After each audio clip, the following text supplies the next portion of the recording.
Do it live.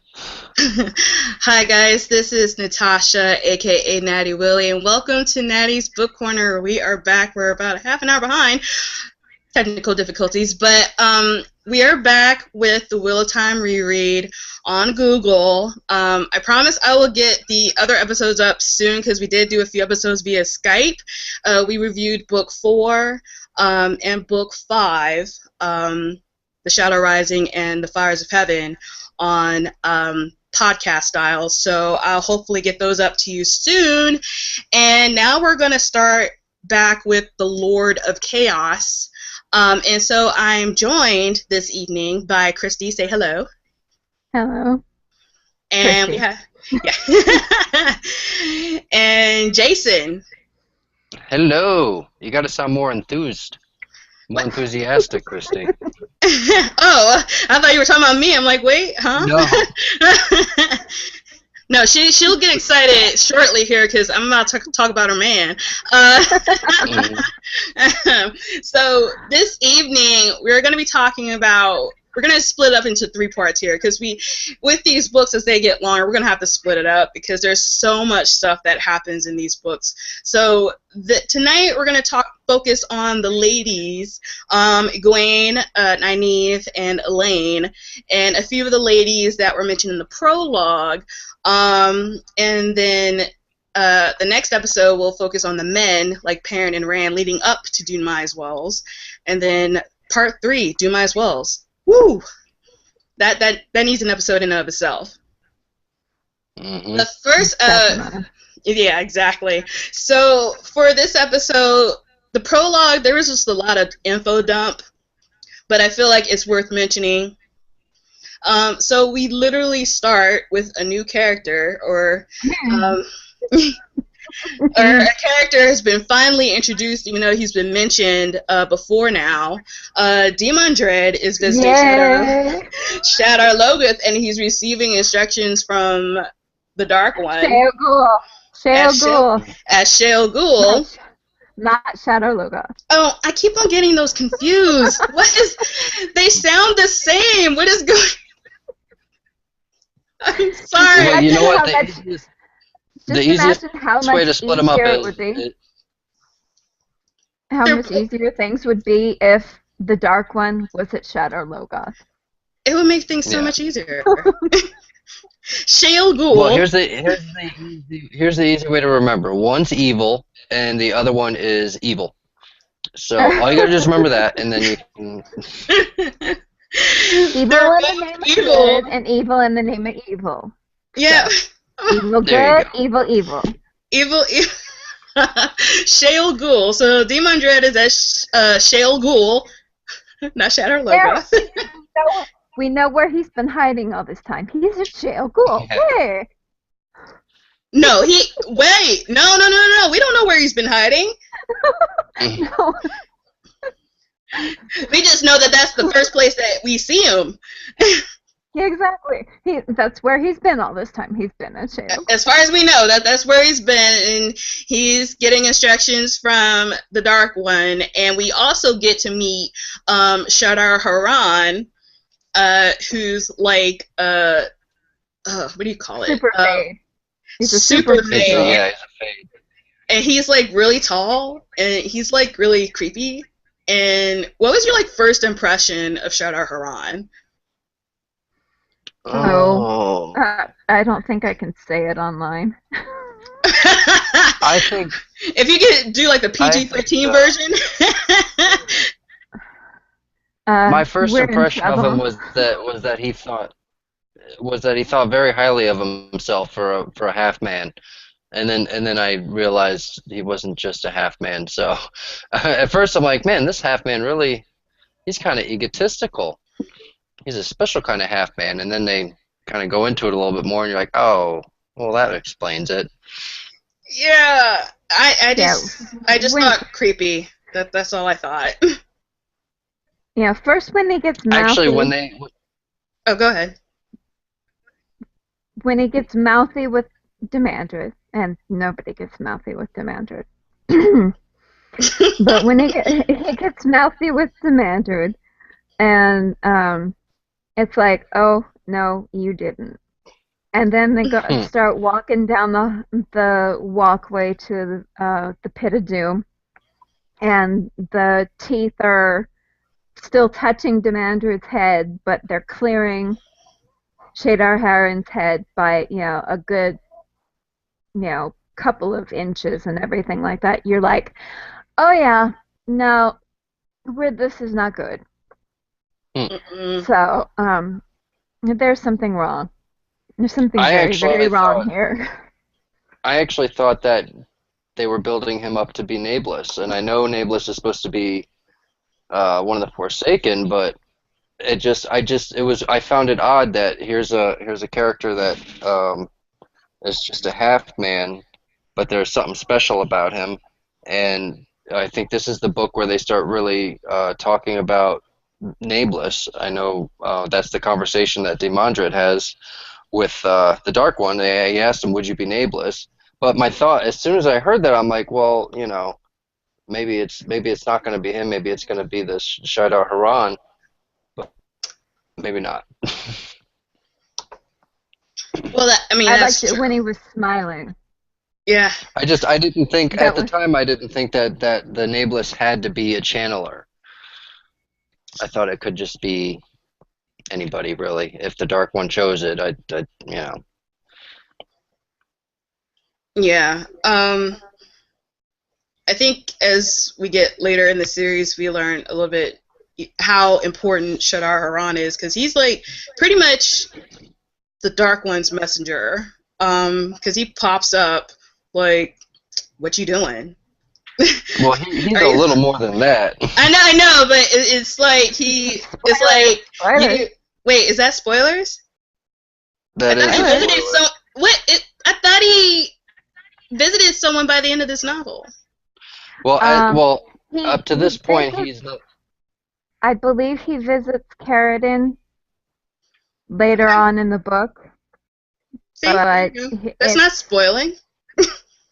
I think what I said was kind of spoiling it. Okay. But that's as much as we get. Yeah. Well, so far he's visited one person. He's like, "What are you doing? You need to do your job, or you're gonna die. We're gonna keep killing your family members, and you're gonna die." I did like Carradine's response. He's like, "I still got a cousin somewhere." Yeah. He was so trying to self-preserve himself here. Just kill all your family members. Oh my gosh. But that's also it's we kind of laugh at it, but at the same time it gives you a good look into the mind of a dark friend. You know how much they truly don't care about anybody but themselves.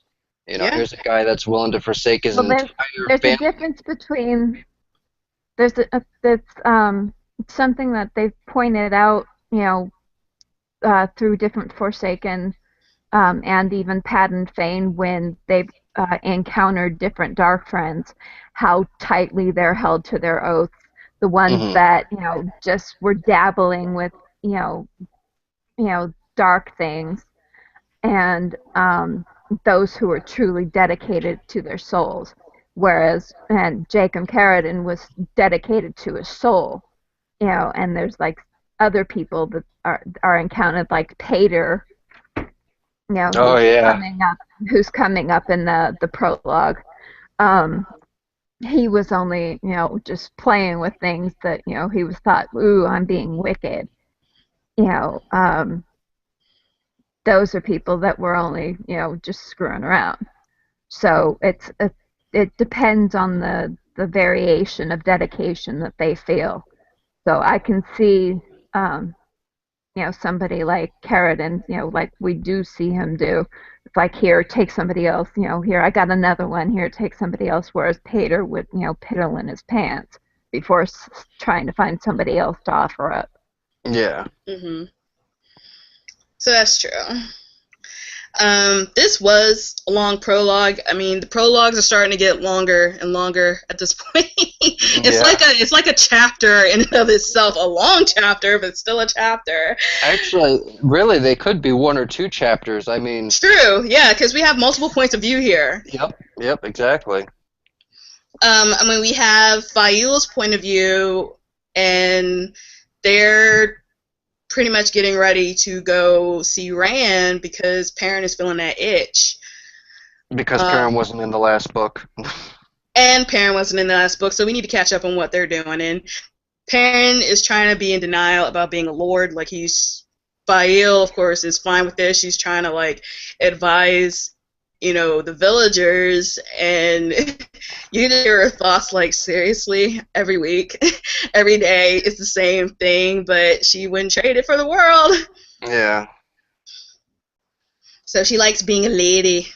I don't know. I wouldn't say that, though. The whole reason why she left Saldalia was because she didn't want to be a lady. And now she ran away from it, and now she's stuck. Yeah, really. Yeah. But she loves Perrin, so. Gag. I'm gonna puke. I don't know. I mean, their relationship, oh my gosh, it gets... The way that they communicate with each other is just like, I just want to smack both of them, but the fact that they love each other is still like their only saving grace, but at the same time, that love makes you want to smack them. I don't understand the concept of being unhappy with your husband because he won't argue with you. I don't get it. It may just be the way that's expected of what men do, and if it's a custom in Saldalia, she should have known that not everybody's gonna see it that way. And well, I mean, I love that. I just mean, like, I know he takes a lot of Robert Jordan takes a lot of examples from real life and kind of applies it. You got like the different governments in the world are based on real world ideals of certain countries. So it's just interesting because I can place most of that stuff, but the thing about the arguing and that making her happy that he's willing to argue with her and yell at her and put her down or whatever, I don't see that in real life. So it throws me off just to see it because I mean I've seen couples where they can't even get out of the house to go shopping without arguing. But that doesn't make them happy. there are cultures where a woman doesn't feel like she's worth anything unless her man is willing to make sure she's able to stand up for herself. If he doesn't believe that she has worth or value, he'll sit there and just not talk to her, not argue with her, not value her opinion and everything. So, I mean, there are cultures that are like that, where a woman, doesn't have, her opinion doesn't count or anything like that. So I have seen places, some cultures around the world that are like that. It's very rare that a woman's opinion matters. Yeah. But I thought it was funny the one time where they were having an election for a mayor in one of the other towns, and Fail talked to the council, the men's group, and let them know who they favored so that they would elect that person as mayor. And Perrin got so pissed off at her that she had to lock herself in the bedroom to let him calm down. I thought that part was funny as hell. What can you do? I feel like it's funny because he's portrayed as such a calm person, and like he's almost like an Ogier in a sense because he's so slow to get angry. And it's like, but once he is, it's like, oh boy. It's funny because Fael, she wants to push his buttons, but at the same time, it's almost as if she's like poking a beehive and waiting for that. You know what I mean? It's like, I don't know. It's like I don't see how she doesn't see that at first. Speaking of Forsaken, that's not the only Forsaken that we see in the prologue. We see Masana, Grendel. What? He's the only one that counts. Oh gosh. In your world, maybe. In your world. We also, Sorry, I think, fangirl here. yeah, Masana, Semirag meet up with Demandred, so to speak, and Grendel. And it's just really interesting to me how they're not tight like friends, but they're tight like I'll scratch your back if you scratch mine. Like you can clearly see that there's some kind of alliance going on between. I wouldn't call that tight. Those people will do anything and betray anybody they need to. Well, they right. Just, at this particular time, it benefits. It's mutually beneficial for them to help each other out. Yeah, that's what I meant by you scratch my back, I'll scratch your back. Yeah. It's like an easy truce. I won't stab you right now if you just, you hold that knife back for a little while longer. All right. And we actually get a little background on Demandred and the fact why he is hating on Lews Therin, a.k.a. Rand, so much. Because he was born right after him. The day after. And he's been catching up with him. And just I'm like, really, dude? That... Yeah, that's kind of petty to forsake the light over. I'm sorry, but no offense to anybody's favorite character here, but well, it sucks because I've been second best. So like, I mean, my siblings were always into drugs, into gangs, things like that. I was always the good girl. I did all my homework, got straight A's, I lettered, and nothing I ever did was good enough. So I can see from his point of view why that would be irritating, that no matter how good he did, this guy over here was the one everybody was sitting there patting on the head. And after 400 years of this guy getting patted on the head while you're sitting there getting pushed over to the side, I can see where it would grate after a while. Yeah, I mean, I agree with that. I just, I mean, but in his instance, it wasn't so much, like, I see where you're coming from in your example, but in his example, he just was one step shorter than him in everything. He was maybe one little speck weaker than him here, or he won a battle, but Lews Therin's battle was a better victory because it maybe he killed more people or something. So it wasn't a situation like yours where you were kind of alienated undeservedly. Well, see, what the problem was is that Lews Therin was the one doing the, ha, I'm better than you. Ha, my book was better. Ha, I captured more people. So, yeah. I mean, like I said, I mean, but it's not helping. Yeah, after so many years of this, I mean, because you got to remember, I mean, he was exactly one day younger than Lews Therin. So they were neck and neck, brothers the whole time up until the war. And he turned in the third year of the war. So he served the light his entire life, except for the last 7 years of the war. So imagine how grating it had to have been to have this guy shoving your face and everything for you to build up that much hate, to turn from being, somebody who is so dedicated to the light to becoming so dedicated to the shadow. And his dedication isn't necessarily to the shadow; it's just to the opposite of what Lews Therin is dedicated to. He turned himself Yeah, he turned himself into being the complete opposite of Lews Therin. Exactly. Which, I mean, I see that, but also at the same time, there are characters, say, like Gawain, for example, who, wait, has this happened yet? Gawain thinks that, Yeah, it's in the prologue. Okay, so, I mean, here's a guy who thinks that Rand al'Thor the Dragon killed his mother, and he at this point, and up until this point, has not, he doesn't have proof, but at the same time, he believes it. He believes it, and he wants to kill Rand al'Thor. But at the same time, he wants to kill him, but he's not like, okay, well, I'm going to go to the shadow. So I think I mean, obviously his pain is a lot shorter, as it hasn't had as much time to grow.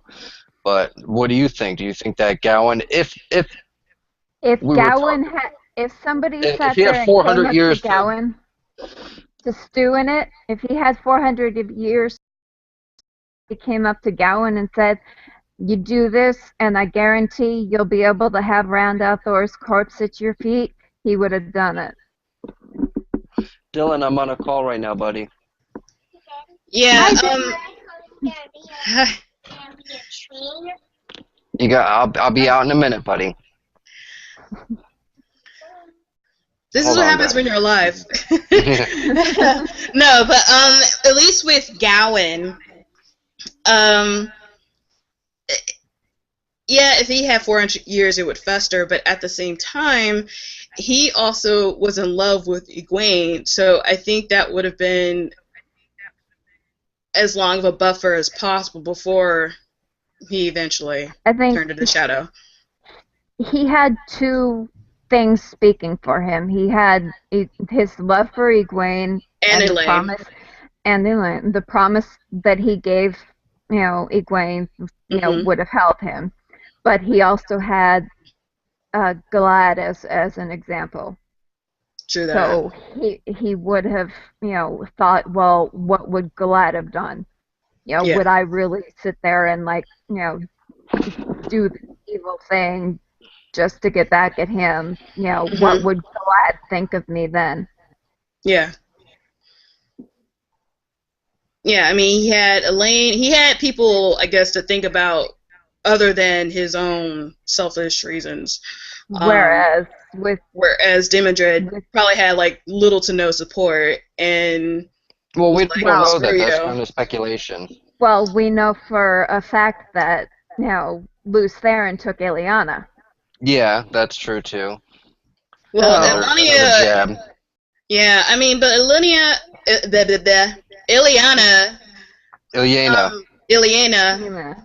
Yeah, I'm getting all kinds of stuff messed up tonight. But Ileana, I mean, she had to choose who she loved. I mean, I'm sorry if she didn't love Demandred. It's like, how can you steal someone when there's two people deciding here, if they want to be together? And Demandred's not the only one that got screwed over in that relationship. Lanfear got the short end of the stick too. Well, Lanfear was just crazy, and Lews Therin was like, "Get away from me." I think at that point they were already done. No, wait. Lanfear was that overbearing girlfriend. No, you could tell already that that's what it was. I was already thinking this. No, I think we know. I think we know by this point that Lanfear is a scorned ex-girlfriend. But there's something that happens in A Memory of Light where he. I'm not referring to that. Memory of Light. Okay. Oh no! Just that she's crazy. I know what you're talking about. And she's just no. Get away from me, and she's not listening. No. Okay. She's that internet meme of the girl. She's like, I saw you checked my message 10 minutes ago. Are you cheating on me? Right? Just and she by that point she had already turn from the shadow to the shadow, or was right before? She turned to the shadow when she opened the bore. Yeah, and that's how all that stuff pretty much got started. I still feel sorry for Betamon because he ended up committing suicide when he realized Betamon. It was Meryn and Betamon were leading the team that opened the bore. Oh. Okay. Oh. Yeah. Rand where do you find this information out at? Rand sees it when he goes through the column. Oh yeah. Okay. Yeah. And It's in the Big White Book. If you read the Big White Book, it also says that he committed suicide. The new one, or no, the World of Robert Jordan's Wheel of Time, which everybody should have. I need to get that. I need it so bad. I have it. It's like upstairs. When's the new one coming out? Isn't that out now, or November 3rd? Okay. Oh, that's soon. I'll need to save some coin for that. Yeah, it's gonna be pretty pricey. Okay, moving along. I know we're still in the prologue, for crying out loud. Katarine Alrudin meets with the Wise Ones. She's an Aes Sedai, and she meets with the Wise Ones. They're pretty much hashing a plan to help with Rand and his escort to Tar Valon. She is representing the White Tower. And she's been head of the Red Aja. 5 seconds in, I knew I already didn't like her. And then Savannah has a point of view where she's like, I'm going to screw them over and kidnap Rand for myself. And I'm just like, lady, just go somewhere, please, and sit down. I like the idea that Savannah is bad luck, because she's had two different husbands that were chiefs. What the heck do they call them now? Why am I drawing a blank on this? Clan chiefs, and they both died. Yeah, so actually, it would have been 3 if Muradin had made it out of the columns, but he was too weak to make it out of the columns. Yeah. So that speaks about her, luck with men. I'm sorry, but if I was a wise one, in quotation marks, I would have left her a long time ago. I'm like, dude, you need to go somewhere. Your aura is like, I'm not liking it. You need to go. But she also has a meeting with a particular somebody. It's off camera, but she comes away with a little play box. Yeah, it's called Nabara. What? It's a Nabara. Ah, yes. But it's a call box, or that's what they call it, and she's supposed to release it once she has Rand. Yeah, okay. But during the meeting between Samael Demodred and Semirog and Grendel, they kind of exchange a little bit of information. The most important one is Demodred is telling them the Dark Lord is saying to let the Lord of Chaos rule. And they're like, all right. And he's definitely having some chaos in this book. But also... Yeah, and Masana kind of hints where she's at, because she's like, well, we should have Rand in a few months. And they're like, where are you? Where are you hiding? And I'm already getting a little bit of suspicion as to where she is based on the information that she just revealed. I'm like, yeah, okay. Well, Demandred and Semirog, of course, know where she is, because she's part of the three of them are united. Yeah, but Grendel is like trying to figure out what's really going on here, because she's kind of like outside of their little inner circle, or their little truths. So she tries to hook up with Samael, but Samuel's like, I guess. He's like really reluctant. He doesn't trust her, because it's another thing, and I don't feel it's spoilers because the Big White Book came out before Lord of Chaos did. He was led to the Dark One by Grendel.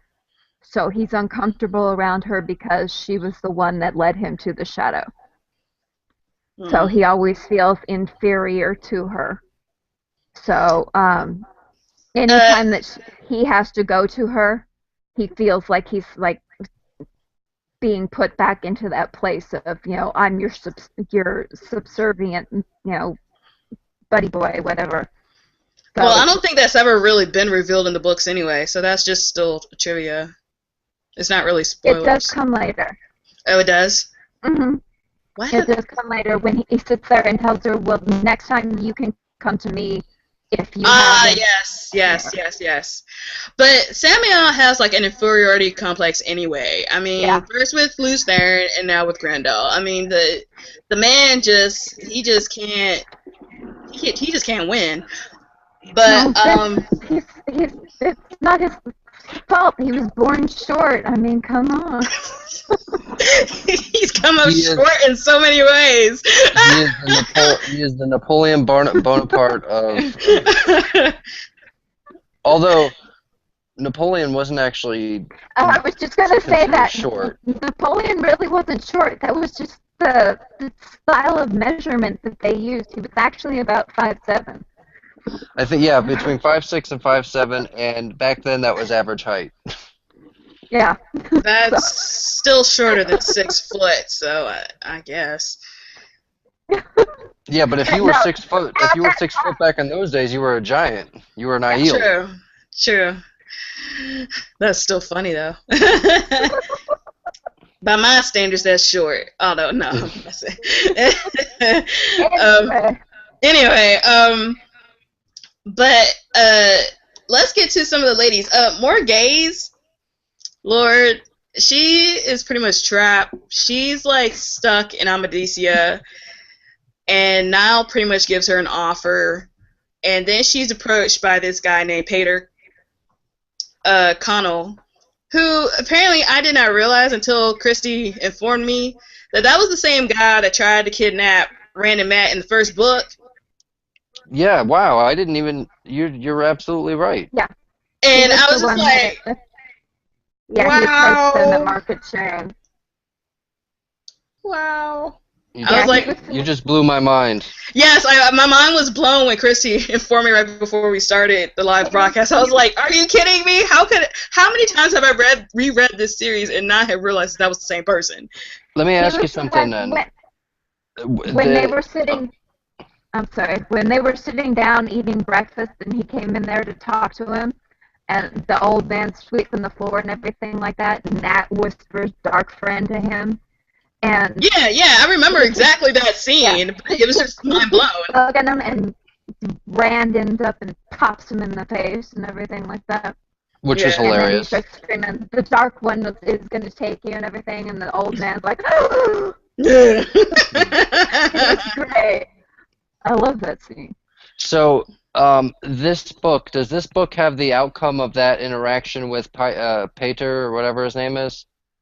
The eventual. Is it in this book, though?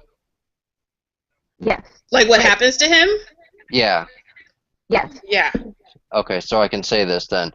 All right, so when they hang him and his father because they were dark friends, uncle. So they really didn't know that. The one time they probably actually hung real dark friends. Yeah. Well, because this whole time I'm thinking they did that as a play to force Morgaze's hand, which they may have. It was. At the end of the day, it was. I mean, they might not have known. I mean, because they said, well, they came upon these people, chanting catechisms or whatever, which I thought that was a little bit of BS. I mean, how many dark friends just gather in a circle and just start chanting catechisms? They actually probably really did come across them as dark friends, and they didn't. Yeah. And they may not have actually known about Morgaze trying to escape. So that's interesting. The irony of that whole situation was just mind blowing to me. But I don't know if Uncle Jen was really a dark friend. Yeah. He was? Okay. Yeah. He was a dark friend. He was the guy that led their circle. Gotcha. Okay. Yeah, that's irony, and then that's now that begs the question: why were they trying to help Morgaze? Was there some dark friend plot? Wouldn't that stand to reason if the dark friends could get a hold of Morgaze? Yeah. If they had the queen rather than the White Cloaks. Especially that would be a boon.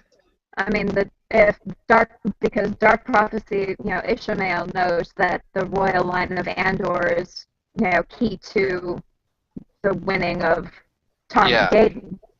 So, of course, he would love to have the the royal blood of Andor in his hands. Yep. That makes sense. Huh. It doesn't have to be Rand. That is wild. That's absolutely wild. Crazy. But we kind of touched on Gowan already when he first hears about his mama. And I just lost faith in Gowan at that point. Well, I didn't, because, I mean, he had no way of knowing if that was true or not. That was the first he had heard of it. And, I mean, if you're... I mean, I don't know about you, but if somebody walked up to me and said, oh, the queen is dead, well, the queen's my mom. Are you sure? Yeah, she was killed by so and so.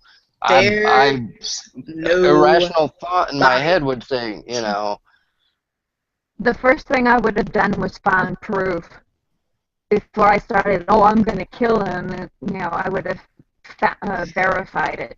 I would have. He definitely didn't get over the initial shock. When he talked to. It was the first peddler that he saw, so there's always going to be like multiple stories of what happened. So the fact that he just took this peddler's story as a grain of salt as to what really happened instead of really researching it, talking to more than one peddler, maybe even talking to someone that he knows in the royal court. Like, did he even communicate with anyone there? No. Yeah, but he couldn't at the same time either, because they didn't have any means of long communication. But, well, I mean, he could have sent a message, but he was on the move. But either way, eventually he does find people that he can ask, and they tell him, no, that's not how it happened, and he chooses not to believe it. So at that point, yes, that's when I lose my faith in him. At this particular point, I would say no, he's just reacting how any man would react, hearing about the death of his mother. Of the end. And maybe it's because we know how it happened, and again, just the fact that he's already thinking what he's going to do to Rand. And I'm just like, but you don't have enough information. See, that's when I'm like, you're being stupid, and you're starting to get on my nerves now. And then that's how I feel about the White Cloaks. And then it got worse when he talked to Egwene later on in the novel. Like it was starting to get great on me when I read this scene, and then it got worse for me when he talked to Egwene. I was like, I'm done. When Pedro and Niall started talking about how Rand is a false dragon, and they say, oh well, they say he can channel. No, that's just the Aes Sedai doing. It.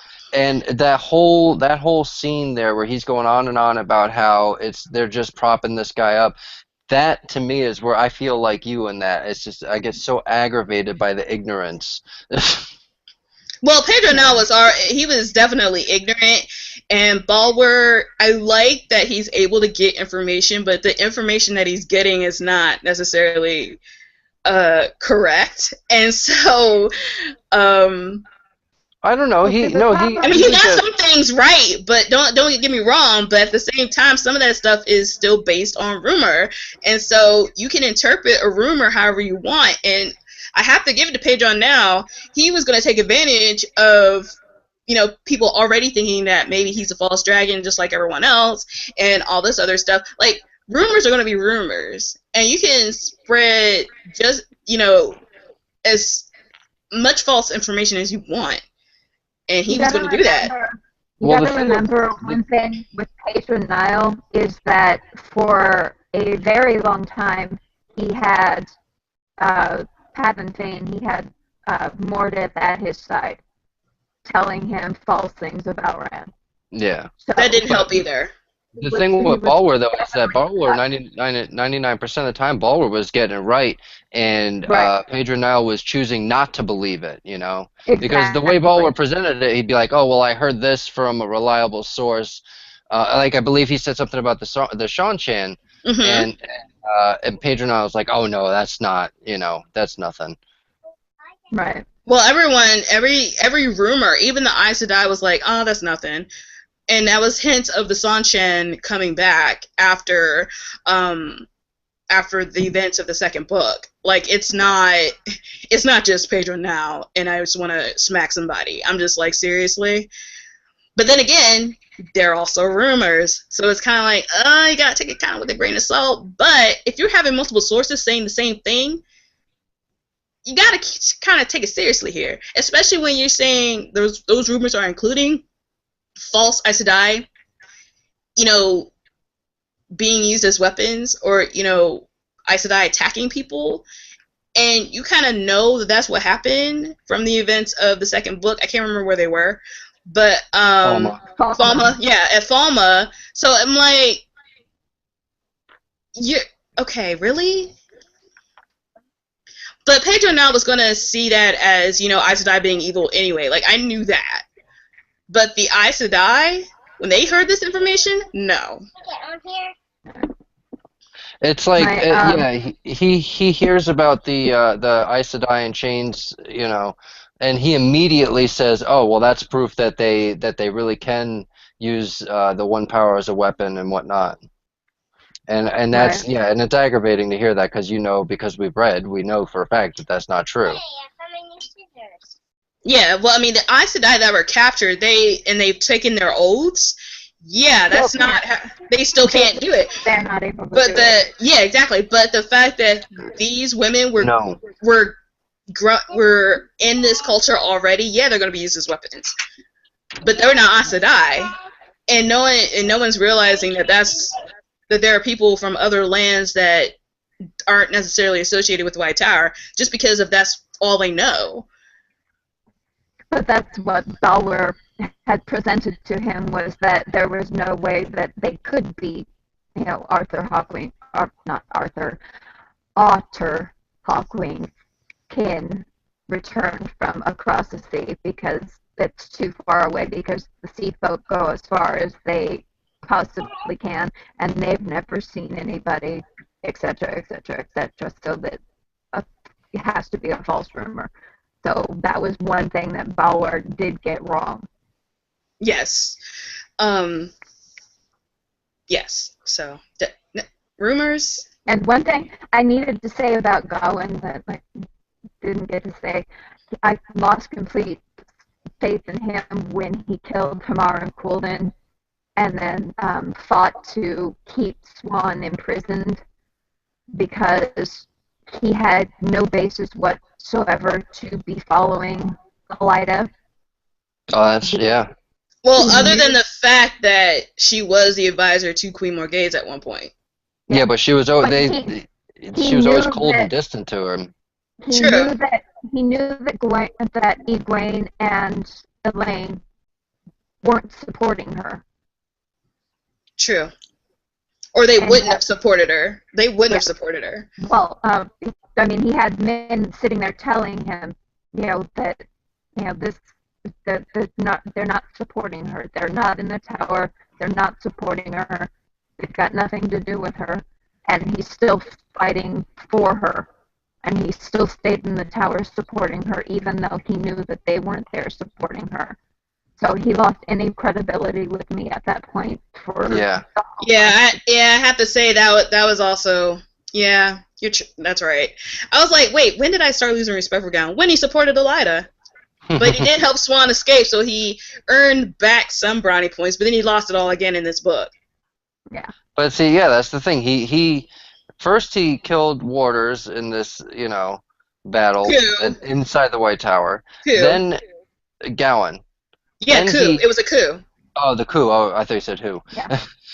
Then he proceeds to completely do a complete 180 and let Swan go, and instead of going with them, he decides, well, I let her out, but I'm still gonna support this. Still gonna stay here and keep killing more warders. Why not?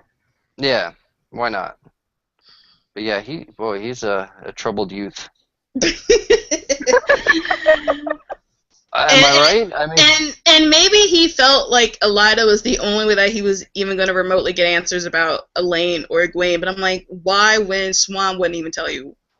Well, I believe at some point, I believe at some point he's told that that the White Tower was wanted to bring wanted to bring them back and wanted to make sure they were safe. I'm sure it was you know, I'm sure they kind of sweetened it up and but I believe at some point they were whispering in his ear that their intention was to get them back in the tower. Well, yeah. And also, it's just another reason why he was being like a dummy was the fact that some of these Aes Sedai was already trying to figure out ways to get rid of him. Now, granted, they had ulterior motives, but the fact that they still wanted to get rid of him, even though he helped them, mind you, with the coup, they still want to get rid of the man. I'm just like, really? And this is supposed to be the guardian of the Queen of Andor? You kind of need him. Sorry. I'm just like, I'm not understanding. But I know, for some of these women, it was definitely ulterior motives, and it definitely would have been a win for the other side, so to speak. That was kind of revealed in this book, I think. So, I think ladies, I hate to cut it short for you, but I got to get going. I got to tuck my baby boy in. All right, well, good night. Good night, guys. Take it easy. I'll be next time if we can start at 6:30. I'll definitely be able to have a little more input in. No, that's why we were definitely having technical difficulties. So yeah, well, mostly on my end. So yeah. But, thanks for having me. We'll do it next time. All right. We'll do it better next time. Yeah. Take it easy, guys. Have a good night. Have a good night. I think we're about an hour in. Yeah. So we may want to. We spent a lot of time on the prologue, but but come on, not on the prologue. Not just on the prologue, but I mean, there's just so much stuff. We're still in the prologue. We're still in the prologue, but for the most, there's just a lot of stuff going on here. Okay, so there's a lot of information. And just a lot of our views and opinions, and that just wound up taking an hour. So we're going to have to do this in four parts now. So we're definitely going to get into the nitty gritty. I think we covered pretty much the majority of what happened in the prologue, because Elaine and Nynaeve were in the prologue, but I figure we can cover that part next time, because it's part of their story arc for this book overall anyway. So, yeah. Thank you. Thank you, Christy, for joining me. And thank you, Jason. I know he's gone now, but thank you for joining us. And hopefully we'll have a few more people with us next time. We're tentatively scheduled for Saturday. Hopefully. We hope. And maybe we can do a weekend thing where we can knock out 2 parts. In like a weekend kind of a thing. So we'll see, guys. We're definitely back though, and we're definitely going to continue with this reread and and finish these books. All right, I'm bound and determined. So thank you, guys. Good night. Good night.